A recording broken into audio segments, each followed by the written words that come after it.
Prims, ketemu lagi di Prim Talk dengan saya Dr. Desi. Nah, hari ini kita akan membahas topik yang sangat menarik dan sangat dinanti-nanti mengenai asam lambung. Nah, di mana hari ini kita kedatangan narasumber kita, yaitu Dr. Oka Yulizal, spesialis penyakit dalam, konsultan gastroenterohepatik, yang artinya konsultan mengenai permasalahan-permasalahan di lambung dan saluran cerna, kemudian dan masalah hati. Nah, jangan lupa ya Prince, follow media sosialnya Prim TV, doain.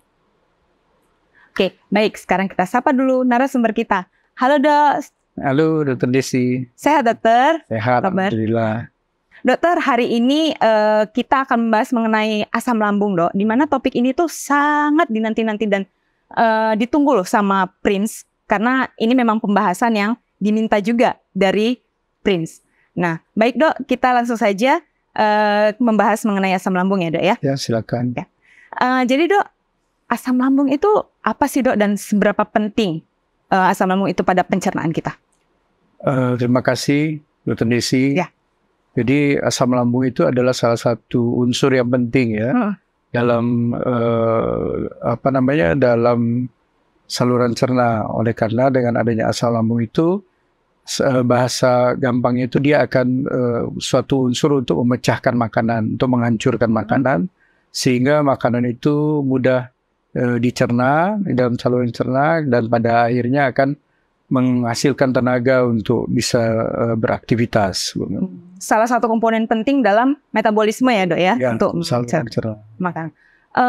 Terus Dok, gimana kira-kira ada nih orang beda, oh saya asam lambung, itu perbedaannya gimana ya Dok kira-kira? Ya sebenarnya kalau di masyarakat kita setiap orang dengan ada keluhan di lambung, di perut ya terutama, dia akan selalu menyatakan bahwa saya ini asam lambung gitu ya.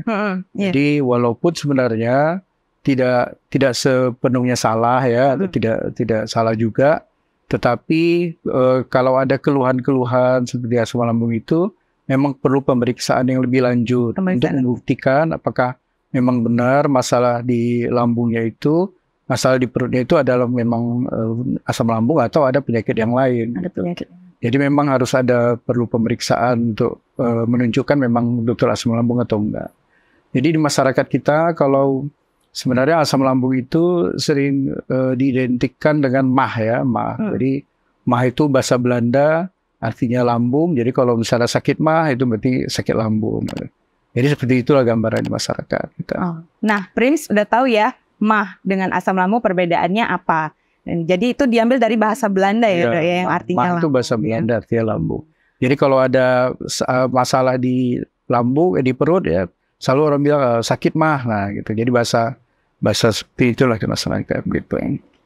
Terus Dok, kira-kira apa sih gejalanya yang spesifik itu udah pasti ini asam lambung, ini bukan gitu Dok? Ya, jadi sebenarnya kalau di kehidupan sehari-hari, kalau adanya nyeri ulu hati seperti itu selalu diidentikan, saya sakit asam lambung atau saya sakit mah. Gitu. Jadi di masyarakat seperti itu.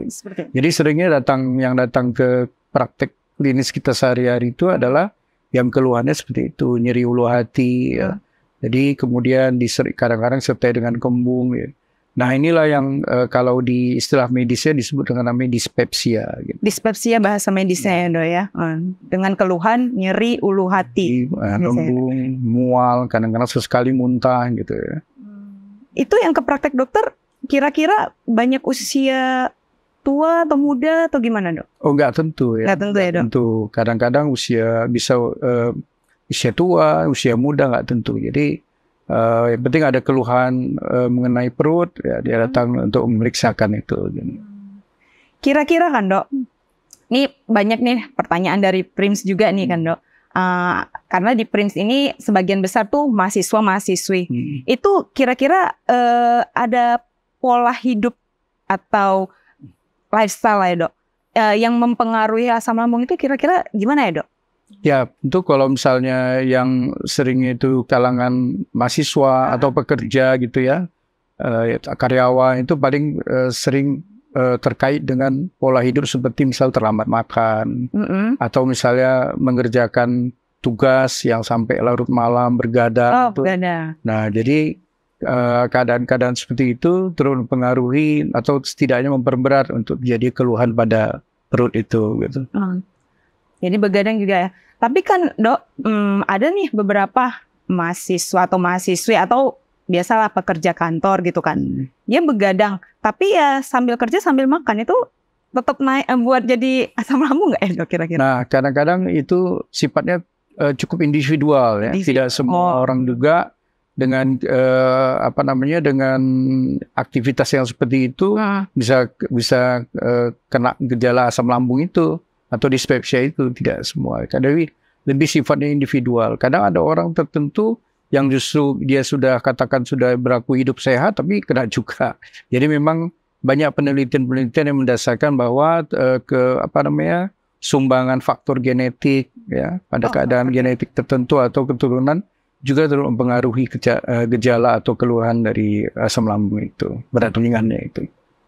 Nah, terus Dok, ada juga nih stres, cemas, itu ada berpengaruh secara langsung nggak Dok ke asam lambung itu sendiri? Oh tentu, itu cukup berpengaruh. Karena dengan adanya stres dan keadaan cemas itu hormon-hormon itu kan mengalami gangguan ya, mengalami perubahan. Jadi kalau kita tahu bahwa di saluran cerna itu ada beberapa hormon yang hormonnya itu berperanan dalam menginduksi asam, menghasilkan asam ya.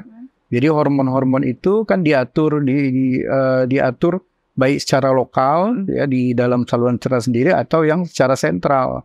Nah, kalau dia cemas atau ansietas, kemudian pada keadaan depresi tertentu juga terus mempengaruhi oleh karena hormon pusat pengatur yang lebih tinggi terutama di otak juga akan menghasilkan atau mengirimkan sinyal-sinyal sehingga mengaktifasi dari beberapa zat-zat yang ada di lokal ya di saluran cerna sehingga mengaktifkan peningkatan asam lambung itu. Berarti stres, cemas udah pasti ya Dok ya? Biasanya bukan pastinya turut membantu lah memperberat penyakit itu. Memperberat penyakitnya Dok.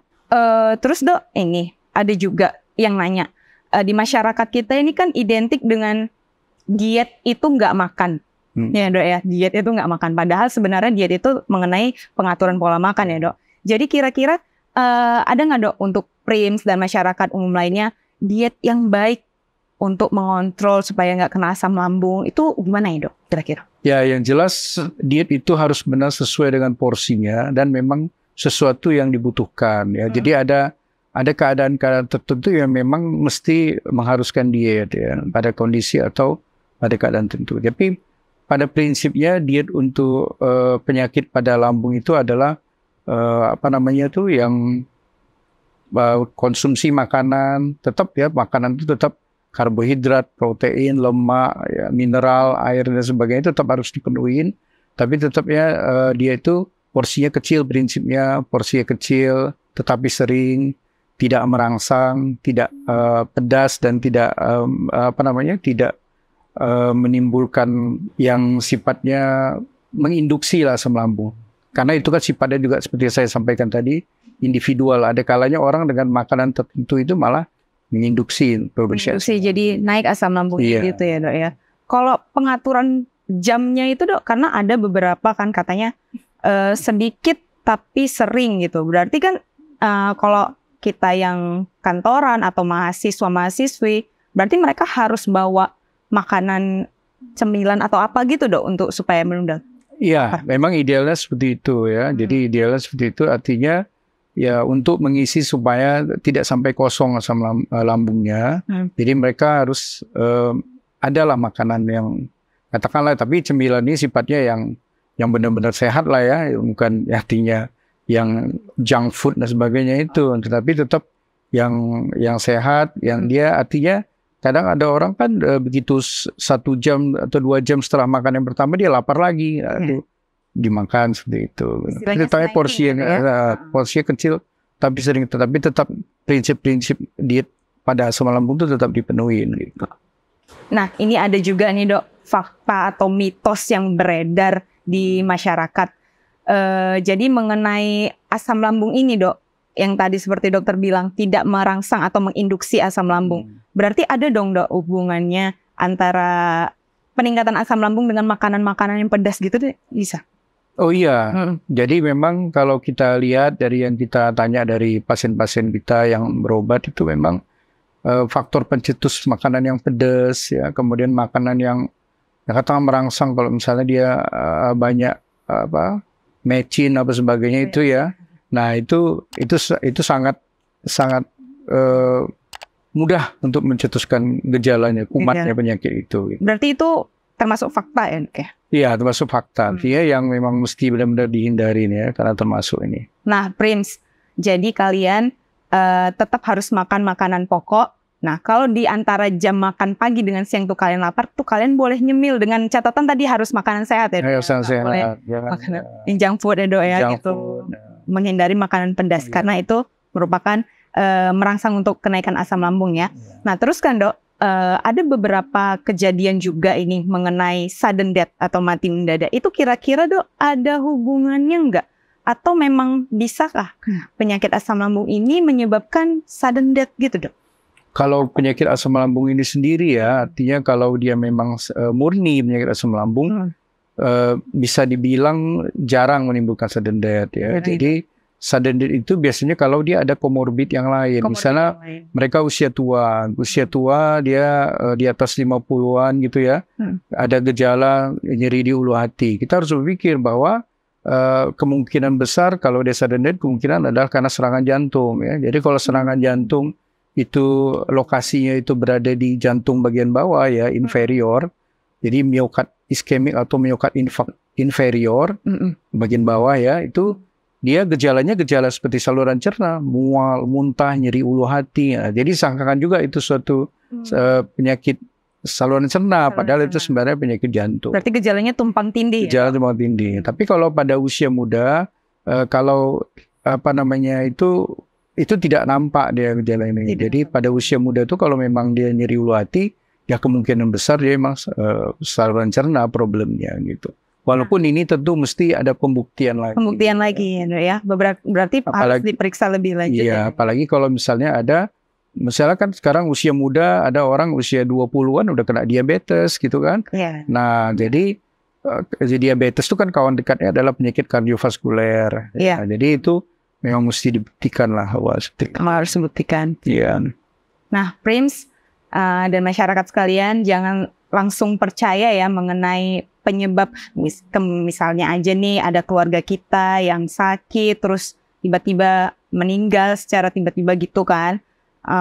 Penyebabnya asam lambung. Ya harus diperiksa lebih lanjut ya, Dok ya. Yeah. Kayak riwayat penyakitnya tuh ada apa gitu ya, dari usianya juga. Lanjut nih, Dok. Kira-kira ada nggak, Dok, obat alternatif atau makanan atau minuman dalam hal ini kayak sejenis herbal gitu, ada yang dokter sarankan atau nggak? Ya, mengenai obat alternatif untuk penyakit lambung ini, secara empirikal ya, secara empirikal masih belum ada. Tetapi banyak penelitian, namanya penelitian ya, artinya ingin mencari sesuatu yang baru. Ada kadang orang coba dengan kunyit, dengan banyak beberapa preparat dicoba-coba, artinya ya mungkin tahapnya dari penelitian dari hewan coba dulu ya kan, kemudian baru meningkat ya. Jadi kalau obat-obat alternatif itu sampai sekarang masih dalam tahap studi lah ya, masih tahap studi, mungkin studi pada hewan, pada manusia, jadi belum terstandarisasi lah ya. Tapi kalau misalnya obat-obat yang secara empirik tetap kita berikan tadi, misalnya antasida, kemudian PPI atau antagonis reseptor H2 lah namanya ya. Kemudian ada beberapa obat lagi yang kerjanya untuk memperbaiki struktur integritas mukosa lambung. Nah, jadi sampai saat ini masih itu yang kita pakai ya, gitu. Untuk menurunkan asam lambungnya dan untuk melindungi mukosa lambung ya, dokternya. Obat-obat herbal ya masih dalam tahap studi lah, atau tahap fitofarmaka ya istilah sekarang, masih dalam studi. Yes. Baik, Dokter Oka, terima kasih banyak atas penjelasannya mengenai Prim Talk hari ini soal asam lambung, ya, Dok. Terima kasih, Mbak Desi, sama-sama. Iya. Nah, Prim, sekian obrolan kita mengenai asam lambung. Nah, bagi kalian nih yang punya ide untuk acara Prim Talk selanjutnya, boleh tulis di komentar. Dan jangan lupa follow media sosialnya Prim TV Teleng.